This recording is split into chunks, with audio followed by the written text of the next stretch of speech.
निवडणुकीमध्ये कुणीही फारसा लोड घ्यायची गरज नाही. निवडणूक ही 4 दिवसांची असते. आपले संबंध हे आयुष्यभराचे असतात. लोड कुणी घ्यायचा असतो?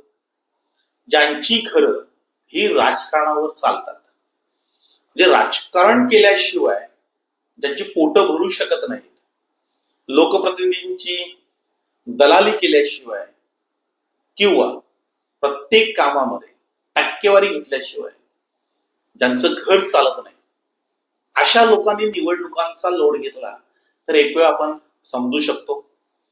मात्र जे कष्टाचं कमावतात, मेहनतीचं खातात, त्यांचे उद्योग आहेत, व्यवसाय आहेत, बऱ्यापैकी ते कामधंदे करतायत, नोकरी व्यवसाय करतायत, त्यांनी निवडणुकीचा लोड घ्यायची काहीही गरज नाही. लोड कोणी घ्यायचा? की ज्यांना आपलं अस्तित्व संपवायची धास्ती आहे. आपलं जे राजकीय अस्तित्व आहे ते संपेल की काय, आपण राजकारणातून बाद होऊ की काय, आपल्याला 2 पैसे मिळायचे बंद होतील की काय, अशी ज्यांना काळजी आहे ते निवडणूक उरापोटावर घेतात. आपल्याला निवडणूक उरापोटावर घ्यायची काहीही गरज नाही. दुसरा एक त्याच्यामध्ये वर्ग असतो की जो निवडणुकीचे पैसे आल्यानंतर ते खातात, आपली घरं भरतात.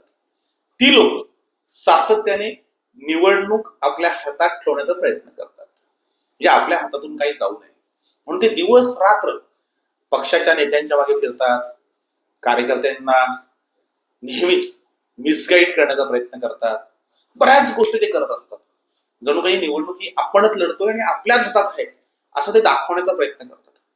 त्यामागचं कारण एकच असतं की निवडणुकीच्या काळामध्ये जे काही पैसे येतात त्या पैशांवर यांची घरं चालतात. तर हा जो वर्ग आहे तोच निवडणूक उरापोटावर घेतोय. बाकीचे जे निष्ठावंत पदाधिकारी असतात, चांगले कार्यकर्ते असतात, ते चांगल्या प्रकारे काम करतात. पण जी चिल्लर लोक आहेत, खर तर चिल्लरच जास्त आवाज करते तसा हा प्रकार असतो. ज्यांचे उद्योगधंदे आहेत त्यांनी या निवडणुकीचा लोड घेऊ नये. निवडणूक होत राहील, निवडून येणारे येत राहतील. चांगल्या माणसाने एवढंच करायचं असतं की आपण निवडणूक एन्जॉय करायची असते. जे काही चाललेलं आहे ते पाहायचं असतं, गंमत पाहत राहायचं असतं आणि शेवटच्या दिवशी योग्य उमेदवाराला आपण निवडून आणायचं असतं.